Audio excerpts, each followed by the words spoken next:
मेरे प्रिय दोस्तों, मैं महिपाल सिंह, पर्यावरण सुरक्षा संघ से प्रकृति का सेवक, आपका मित्र। मेरे प्रिय बंधुओं, भाई और बहनों, लोग मुझसे बार बार पूछते हैं मैं कौन हूँ, कहाँ से हूँ, क्या करता हूँ। ये सवाल मैसेजें आते हैं, बहुत लोग पूछते हैं, वीडियो कॉल भी करते हैं। मैं आज आप सभी लोगों को बता देता हूँ कि मैं महिपाल सिंह नाम है मेरा। मैं फरीदाबाद हरियाणा से हूँ, फरीदाबाद हरियाणा का रहने वाला हूँ और वर्तमान में एक दवाइयों की कंपनी में काम करता हूँ और हमारी एक संस्था है पर्यावरण सुरक्षा संघ, उसका मैं सदस्य भी हूँ। ये हमारी जो संस्था है ये हरियाणा गवर्नमेंट से रजिस्टर्ड है। इस संस्था को बनाने का मकसद केवल जो पर्पज़ था वो पर्पज़ है प्रकृति की सेवा, पर्यावरण की सुरक्षा, लोगों को जागरूक करना। ये हमारा वर्तमान काम है। तो अब किसी भाई को मेरे कोई जो है का बारे में, इंट्रोडक्शन के बारे में कोई डाउट हो तो अभी पूछ सकता है। लेकिन ये बार बार जो है वीडियो कॉल करना और इस तरीके से जी देखना चाहता हूँ, देखने को तो भैया जितने भाई बहन हैं उनके सामने मेरी वीडियो जाती रहती हैं, आप देख सकते हो। रियल में क्या है, देखो मैं नौकरी पेशा आदमी हूँ, नौकरी करता हूँ तो 8 से 10 घंटे तो मुझे ड्यूटी होती है ही, काम करना ही होता है वहाँ पे। तो उस बीच जितने बार भी कॉलें आएंगी वो मैं नहीं उठा सकता। उसके बाद घर भी आता हूँ, खाने पीने का भी समय है मेरा। और फिर इन्वायरमेंट से जुड़ा हुआ आदमी हूँ, प्रकृति से जुड़ा आदमी हूँ, तो उससे रिलेटेड भी मैसेज आते हैं, उनके जवाब भी देने होते हैं। तो ये बार बार वीडियो कॉलिंग करना जो है का अच्छा नहीं लगता। अगर जो आपको कोई बात पूछनी है तो आप मैसेज कर सकते हो, मैं उसका रिप्लाई दे दूँगा, लेकिन बार बार वीडियो कॉल ना करें, क्योंकि बार बार वीडियो कॉल करने से क्या होता है, डिस्टरबेंस होता है। पहली बात यह है कि भैया मैं भी बीवी बच्चे वाला आदमी हूँ, परिवार से रिलेटेड है। अब कोई आदमी जो रात के 12 बजे कॉल कर रहा है तो रात के 12 बजे कॉल करने का मतलब है कि डिस्टरबेंस होता है, परिवार में भी होता है। तो ऐसा न करें, मेरी आपसे अनुरोध है।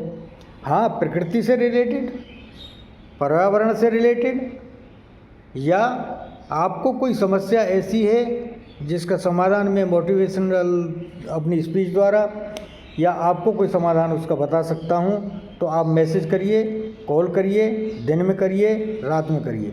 अगर जो मैं मौजूद हूँगा तो कॉल उठा के आपको उसी समय जवाब दूँगा।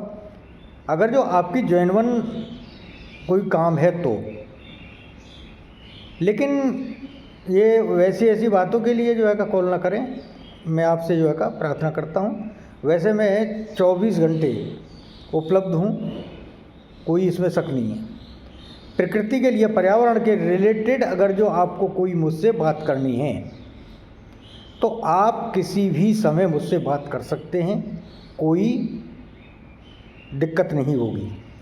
मैं कॉल उठाऊंगा, आपसे बात भी करूंगा, लेकिन आपको पहले मैसेज करके जो है का आपको लिखना होगा कि आपको किस विषय में बात करनी है। जब विषय क्लियर होगा तभी बात हो सकती है, वरना बात नहीं होगी। धन्यवाद दोस्तों। अब आगे चलते हैं, आज की जो वीडियो है जो हम डालने वाले हैं उसके बाबत में तो बात करते हैं। मेरे प्रिय मित्रों के इंसान जो लोग मोक्ष पाना चाहते हैं, जो कोशिश भी करते हैं, पूजा पाठ भी कर रहे हैं, ईश्वर की आराधना भी करते हैं और ये चाहते हैं कि उन्हें मोक्ष की प्राप्ति हो, तो गृहस्थ जीवन के लिए बात करता हूँ। साधु और सन्यासी के लिए तो वो धर्मज्ञ हैं, धर्माचार्य हैं, उनके पास तो बहुत कुछ उपलब्धियाँ हैं, वो अपने आप, उनको जो है का मुझे ज्ञान देने की ज़रूरत नहीं है। वो मोक्ष के लिए जो उन्हें करना है वो कर रहे हैं। लेकिन जो गृहस्थ जीवन है वो मोक्ष चाहता है, तो मैं उसको एक ऐसा जो है का शॉर्टकट सूक्ष्म तरीका बता सकता हूँ जिससे कि मोक्ष की प्राप्ति होगी। उस मोक्ष की प्राप्ति में आपके कोई बाधा नहीं आ सकती है। तो जो लोग मोक्ष चाहते हैं वो इस वीडियो को पूरा देखें और समझें कि मैंने क्या कहा है। मेरे प्रिय मित्रों, आपको 4 ऋण उतारने होंगे और अगर जो आपने उन चारों ऋणों को चुकता कर दिया अपने जीवन काल में, तो आपको मोक्ष से कोई नहीं रोक सकता। 100% 100% आपको मोक्ष की प्राप्ति होगी। अब वो 4 ऋण कौन कौन से हैं वो मैं आपको डिटेल में बताता हूँ। जब इंसान पैदा होता है तो पैदा होने के साथ ही वो 2 ऋण वो साथ में लेकर पैदा होता है। पहला दैविक और दूसरा पैतृक। यानी कि 2 ऋण उसके साथ में पैदा होने के साथ साथ ही रहते हैं, गर्भकाल से ही शुरू हो जाते हैं। वो 2 ऋण हैं, एक दैविक और दूसरा पैतृक। तीसरा ऋण जिस समय वो पहली सांस आके लेता है, जन्म से के तुरंत बाद जो सांस लेता है वहीं से उसमें तीसरा ऋण चालू होता है और उस ऋण को कहते हैं सोशल ऋण यानी सामाजिक ऋण। वो सामाजिक ऋण होता है। और चौथा ऋण जब आप परिपक्व हो जाते हो, लेन देन करने लगते हो, कमाने लगते हो, खर्च करने लगते हो, तब वो शुरू होता है। वो चौथा ऋण होता है आर्थिक ऋण। यानी कि आपने किसी से उधार ले लिया और किसी को आपने उधार दे दिया, ये ऋण होता है आर्थिक ऋण। अब इन ऋणों को चुकता करने की बात आती है।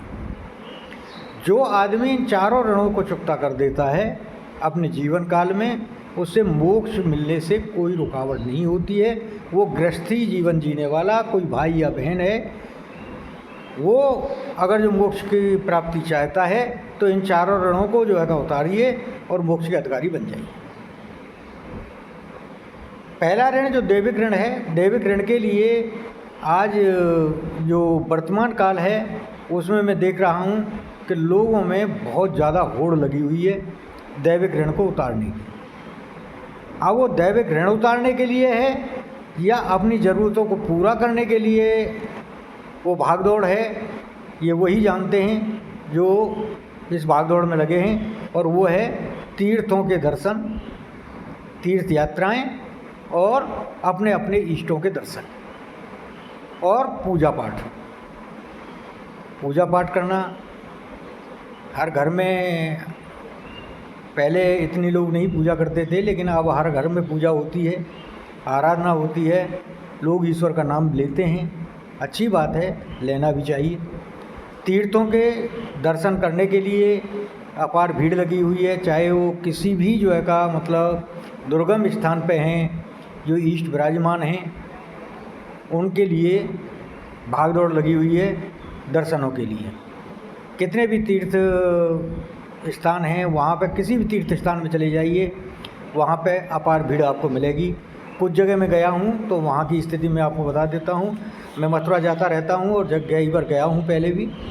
तो मथुरा में आप मंदिर काफ़ी हैं मथुरा वृंदावन में, तो वहाँ पे जाके देखेंगे वृंदावन में एक बांके बिहारी जी के मंदिर हैं, जो कृष्ण भगवान का ही नाम बांके बिहारी है दूसरा। तो उनके दर्शन के लिए बहुत ज़्यादा भीड़ रहती है और उसके साथ साथ और भी काफ़ी मंदिर बने हुए हैं, हर जगह लोग जाते हैं दर्शन के लिए। तो वहाँ मैं भी गया हूँ और मैंने प्रत्यक्ष देखा है इस चीज़ को कि हाँ वो कितनी भीड़ है। वो भी है, देखो सीधी सी बात है कि जहाँ कुछ होता है वहाँ पॉजिटिविटी तो होती है, तो कुछ तो पॉजिटिव है जो लोग जाते हैं वहाँ पे। मैं भी जाता रहता हूँ, मेरा भी मन जो है का मतलब वहाँ जाने को लालायित रहता है और एक प्रेम की उत्पत्ति होती है हृदय में जब भी मैं वहाँ जाता हूँ। दूसरा खाटू श्याम मंदिर, जो खाटू श्याम जी को समर्पित है। वो बर्बरीक जो थे महाभारत काल में जो भीमसेन हुए उनके पुत्र का नाम घटोत्कच था, और घटोत्कच के पुत्र थे ये बब्रीक। ये कृष्ण के बहुत बड़े भक्त थे। इन्होंने अपना शीश जो है का कृष्ण भगवान को दान में दिया था। तो जब से उन्होंने इसे इनको जो है का श्याम नाम दिया, और आज खाटू श्याम जी के नाम से उनकी जो है का पूजा होती है, और लोग बहुत मन से और हृदय से उनकी पूजा करते हैं और उनके दर्शन करते हैं, और उसका परिचय भी वो देते हैं। यानी कि उनका आशीर्वाद मिलता है सभी को जो लोग जाते हैं वहाँ पे। मैं भी जाता रहता हूँ। सालासर बालाजी मंदिर, वहाँ पे भी मैं जाता हूँ। वो हनुमान जी को समर्पित है मंदिर, हनुमान जी वहाँ विराजमान हैं, वहाँ पे भी जाता हूँ। लोग बहुत आते हैं, अपार भीड़ रहती है। तो जहाँ जहाँ मैं जाता हूँ वहाँ पे मैंने देखा है कि लोगों में धर्म के प्रति आस्था है। और देखो, और जगह मैं नहीं गया हूँ, लेकिन केदारनाथ, बद्रीनाथ या रामेश्वरम या वैष्णो देवी हैं, या और जो है का नवदुर्गाएँ, जितने बार भी शक्ति पीठें हैं, वहाँ पे अपार भीड़ है, ऐसा सुनने में भी आता है। और न्यूज़ों में भी सुनता हूँ, मैं सोशल मीडिया पे भी सुनता हूँ। तो काफ़ी जो है का भीड़ उमड़ती है वहाँ पे दर्शन के लिए। यानी कि दैविक ऋण से उर्रण होने के लिए पूरी जो है का ताकत लोगों ने लगाई हुई है। अच्छा, अब दूसरा जो ऋण है वो है पैतृक ऋण। पैतृक ऋण का मतलब है कि अपने माता पिता की सेवा करते हुए आपको भी जिस तरीके से आपके माता पिता ने आपको जो है का जन्म दिया, और जन्म देने के बाद में आपको पाल पोस करके बड़ा किया, अच्छे संस्कार दिए, अच्छी शिक्षा प्रदान की, उसी तरीके से आप भी अपने संतान उत्पत्ति करें, और संतान उत्पत्ति करके अपनी जो संतान है उसके अच्छे संस्कार दें, शिक्षा प्रदान करें, उसे कामयाब बनाएं। ये पैतृक ऋण को उर्रण होने का एक साधन है।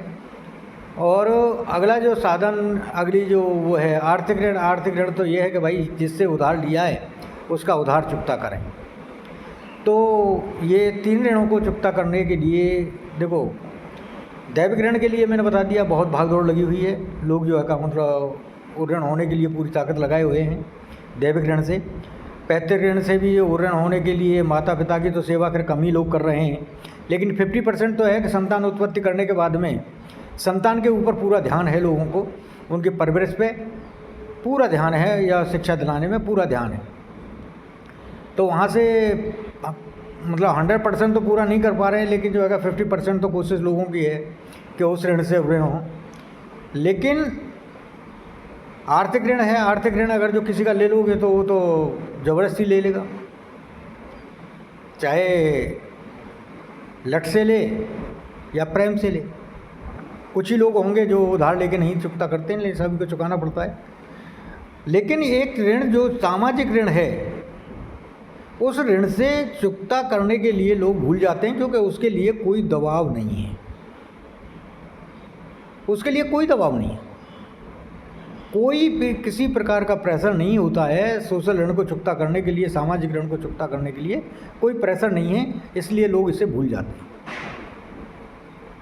लेकिन एक बात बता दूं मैं आपको कि आप ईश्वर की इतनी आराधना कर रहे हो, मैं भी करता हूँ, ऐसी बात नहीं है कि नहीं करता हूँ। आप जितनी दैविक ऋण को चुकता करने की कोशिश में लगे हो, सही बात है, करना भी चाहिए। लेकिन एक बात बताऊँ मैं, केवल ईश्वर को नाम को ध्यान रखिए। ईश्वर के यानी कि दैविक ऋण से उर्रण होने के लिए प्रभु को ध्यान रखिए, उसे कभी भूलना नहीं है, कभी उसे भूलना नहीं है। जब ईश्वर को ध्यान करोगे तो हर कर्म आप सही करोगे। ईश्वर को ध्यान रखने का मतलब है हर काम को सही करना, क्योंकि ईश्वर को धोखा नहीं दोगे। तो वो दैविक ऋण को उर्रण होने के लिए सीधी सी बात है, भगवान कहीं नहीं कहते कि तुम बैठ के जो केवल मेरी पूजा करो, बाकी सब कुछ छोड़ दो। क्योंकि कर्म योग पर बहुत बड़ा जो है का उपदेश जो है का उन्होंने दिया था अर्जुन को। श्री कृष्ण भगवान ने श्रीमद् भागवत गीता की कथा में जब उन्होंने उपदेश दिया, तो गीता उपदेश में उन्होंने कर्म योग पर ही ध्यान दिया था। गृहस्थ के लिए कर्म योग से बढ़कर कुछ नहीं है, और अगर जो उसको जो है का पालन करता है तो दैविक ऋण से उर्रण हो जाता है। अब पैतृक ऋण के लिए सीधी सी बात है, अपने माँ बाप की सेवा करते रहिए। और माँ बाप की सेवा करना कोई इतना बड़ा काम नहीं है, क्योंकि वो सेवा क्या, जब कभी उनके हाथ पैर चलने बंद हो जाए जब सेवा की बात करिए, नहीं तो बाकी उनकी क्या सेवा करना है। बाकी 2 रोटी खाते हैं इतना तो आप जो है का वैसे फेंक दे रहे हैं, लोग वैसे ही फेंक देते हैं। तो वो तो 2 रोटी सुबह को 2 रोटी शाम को बस इतना ही खाते, इससे ज़्यादा नहीं खाते। मेरे भी मम्मी पापा हैं, दोनों की डाइट ऐसी है कि 2 रोटी सुबह को 2 रोटी शाम को, ज़्यादा डाइट नहीं है उनकी। कपड़े की कोई ऐसी बड़ी बात नहीं है, उन्हें जो है सादा से जो है एक 2 जोड़ी कपड़े बनते हैं, 2 जोड़ी कपड़े, उन्हें भी काम चल जाता है। हाँ, उनकी दवा गोली का खर्च है, वो मैं मानता हूँ, लेकिन अब जो उन्हें परिस्थिति है, अब तक उनका कोई ऐसा वो नहीं था खर्चा, लेकिन अब जो परिस्थिति है उनकी सेवा की, वो ये आती है कि वो चलने फिरने में थोड़े से असहाय हैं, तो उनको उठा के बिठा के, मतलब उठाना बिठाना, लेटने पेशाब करना, नहलाना धुलाना, ये काम जो है का अब सेवा का मौका उन्होंने दिया है, नहीं पहले कोई ऐसी दिक्कत नहीं थी। तो ये है कि माँ बाप की सेवा करिए, और संतान की उसके लिए समृद्धि के लिए तो हम आप सभी कोशिश खरीदते ही हैं, जिसमें 2 राय नहीं है। और नहीं तो संतान आज की ऐसी हो गई कि राजी राजी गैर राजी, यानी कि करवा लेगी आपसे, राजी से नहीं करोगे गैर राजी करा लेगी, इस तरीके की संतान हो गई आज की, क्योंकि संस्कार ढुलमुल हो गए हैं। अब जो चौथा ऋण है आर्थिक ऋण, अगर जो आपने किसी से ले लिया है तो चुकता राजी से कर दीजिए, और राजी से नहीं करोगे तो ज़बरदस्ती लेगा, कोई डंडा मार के ले लेगा, या कोई केस कर देगा, मुकदमा दर्ज कर देगा, आपकी ज़मीन हड़प लेगा, आपकी प्रॉपर्टी हड़प लेगा, लेकिन वो अपना चुकता करेगा, सीधी सी बात। अब जो आ जाता है लास्ट में जो है का सामाजिक ऋण। सामाजिक ऋण एक ऐसा ऋण है जिसके लिए कोई दबाव नहीं है किसी प्रकार का कहीं से भी, और इसको लोग भूल जाते हैं अक्सर कर। दैविक ऋण करने की कोशिश करते हैं, पैतृक ऋण करने की कोशिश करते हैं, चुकाते, आर्थिक ऋण को चुकाते हैं, लेकिन सामाजिक ऋण को चुकाना भूल जाते हैं, इसके लिए कोशिश ही नहीं करते। और जो लोग सामाजिक ऋण को चुकता करने की कोशिश करते हैं वो 3 ऋणों को कभी नहीं भूलते। सामाजिक ऋण को जिस आदमी को ध्यान है कि मुझे सामाजिक ऋण चुकता करना है, वो उसको चुकता करने की कोशिश करता है, तो यकीन मानिए वो उन 3 ऋणों को कभी नहीं भूलता, उन 3 ऋणों को वो चुकता करेगा ही। तो सामाजिक ऋण को चुकता करने के लिए आपको कोई बड़ा काम नहीं करना होता है। मैं ये नहीं कह रहा हूँ कि आप दान बांटते फिरो, भाई आपके पास में पैसा नहीं है, दान कहाँ से बांटोगे, अपना ही गुजारा मुश्किल से कर रहे हो। तो ज़रूरी नहीं है कि आप पैसे से ही जो है का सामाजिक ऋण को चुकता कर सकते हो। समाज के हित के लिए काम करने के लिए ज़रूरी नहीं है पैसा। आजकल लोग जो है का पैसे को ही सब कुछ माने बैठे हैं। मैं मानता हूँ कि हाँ, पैसे की अहमियत है आज की, लेकिन और भी काम बहुत हैं जिनमें कि जो है का पैसे से ज़्यादा अहमियत रखते हैं। जैसे पर्यावरण की सुरक्षा, प्रकृति के लिए आप काम करते हो, प्रकृति के लिए आप काम करते हो, पर्यावरण की सुरक्षा के लिए काम करते हो, तो आप पूरे समाज को ऋणी बना देते हो। ये मैं बता दूं आपको, आप अपना तो ऋण चुकाते ही हो, बल्कि पूरे समाज को अपना ऋणी बनाते हो। या शिक्षा के लिए कोई काम करते हो आप,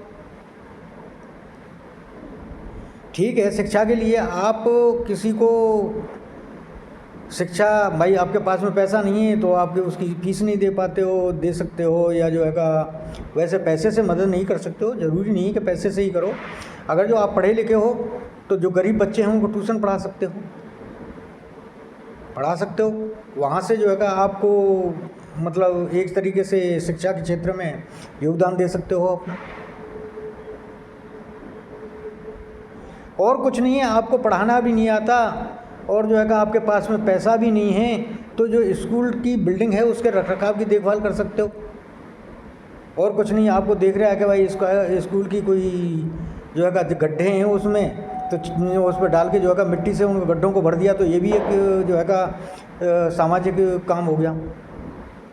आपको लग रहा है आपके जो है कि दरवाजे के सामने से जो है कि जो रास्ता जाता है उसमें गड्ढे हैं, आपने मिट्टी डाल के उन्हें भर दिया, कहीं से जो है कि ईंट पत्थर ला के उसे रोड को एक जैसा कर दिया, वो भी सामाजिक उसी में आएगा। आप यहाँ तक है कि अपने घर के आसपास, अपने घर की जो सामने की नाली है, अगर जो उसको भी कंटिन्यूस साफ रखते हो तो वो भी समाज सेवा में आता है। तो ये काम ऐसे हैं जिनके लिए कोई ज़रूरी नहीं है पैसा ही करना हो, लेकिन हम इन चीज़ों से हमेशा पिछड़ जाते हैं, कभी ध्यान नहीं देते। और सामाजिक ऋण जिसने चुकता नहीं किया, चाहे कितना भी कोशिश कर लो 3 ऋणों को चुकता करने की, कितना भी दैविक ऋण को चुका दो, कितने भी तीर्थ स्थानों पर चले जाओ, कितना भी जो है का किसी इष्ट की पूजा कर लो, कितने भी जो है का मतलब हज कर आओ, कितना भी रोज़ाना चर्च में जो है का मोमबत्तियाँ जलाते रहो, कितना भी ग्रंथ साहब में रोज़ाना जाके वहाँ ग्रंथ वो पढ़ते रहो, कितने भी लंगर लगा लो, कितने भी आप भंडारे लगा लो, जब तक आप समाज के कल्याण के लिए काम नहीं करोगे, सोशल वर्क से ऋण नहीं हो सकते, सामाजिक ऋण से ऋण नहीं हो सकते। सामाजिक ऋण से जब तक ऋण नहीं होगे, जब तक कोई भी दैवीय शक्ति आपको मोक्ष का अधिकारी नहीं बना सकती। नहीं आपका कोई पितर जो है का मोक्ष का अधिकारी बना सकता है आपको, और ना ही कोई जो है का देव जो है का आपको मोक्ष का अधिकारी बना सकता है, जब तक कि आप सामाजिक ऋण से ऋण नहीं होते हो। और सामाजिक ऋण से ऋण होने के साथ साथ जैसे ही आपने सामाजिक ऋण को से ऋण हुए, तो आप मानिए मोक्ष आपको 100% मिलेगा। अगर जो आपको विश्वास नहीं है, किसी धर्माचार्य के पास में जाइए, किसी मौलवी के पास जाइए, या जो है किसी पादरी के पास जाइए, और जो मैं कह रहा हूँ इन बातों को उसके सामने कहिए और उनसे पूछिए कि महाराज या पादरी जी या जो है का क्या कहते हैं मुल्ला जी, उनसे या पुजारी जी, उनसे पूछिए कि ये बंदा ये बात कह रहा है, क्या ये सही है।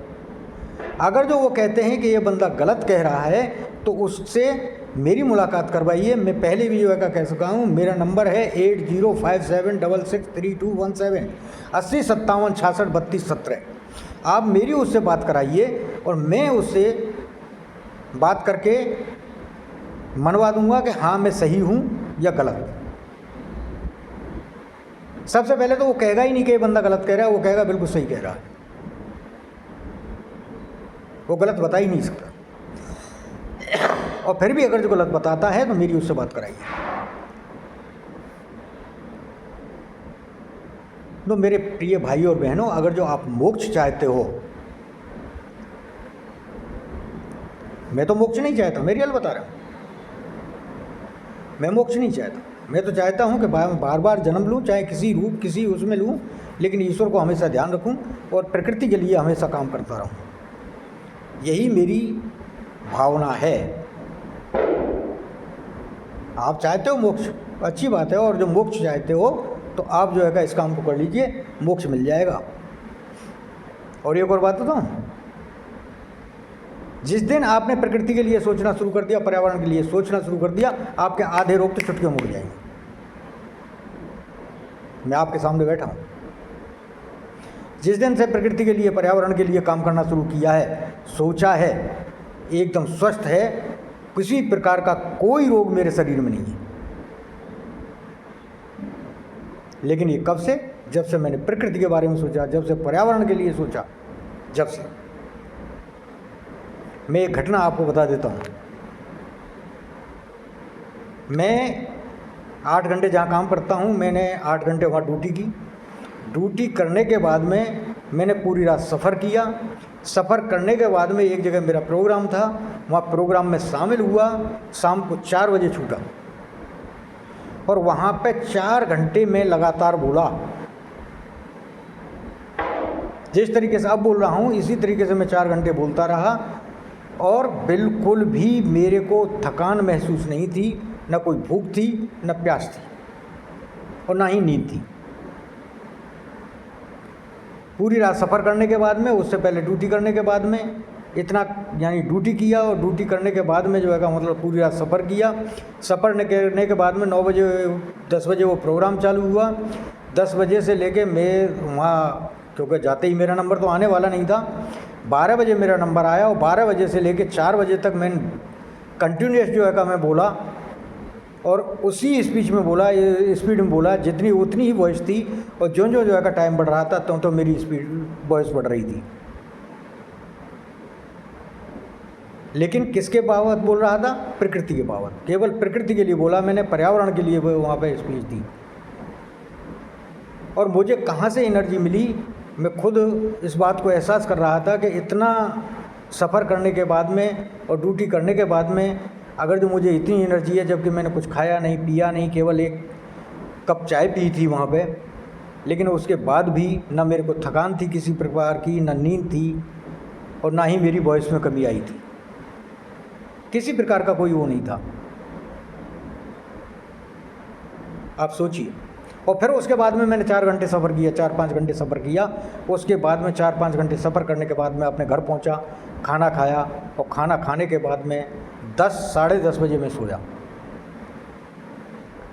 कोई किसी प्रकार की थकान नहीं हुई। ये प्रकृति से प्रेम करने का नतीजा था। आप करके देख लीजिए।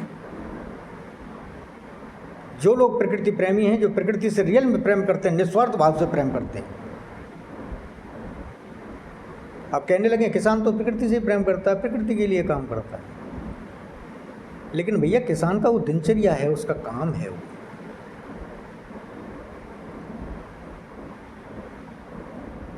जय प्रकृति, जय हिंद।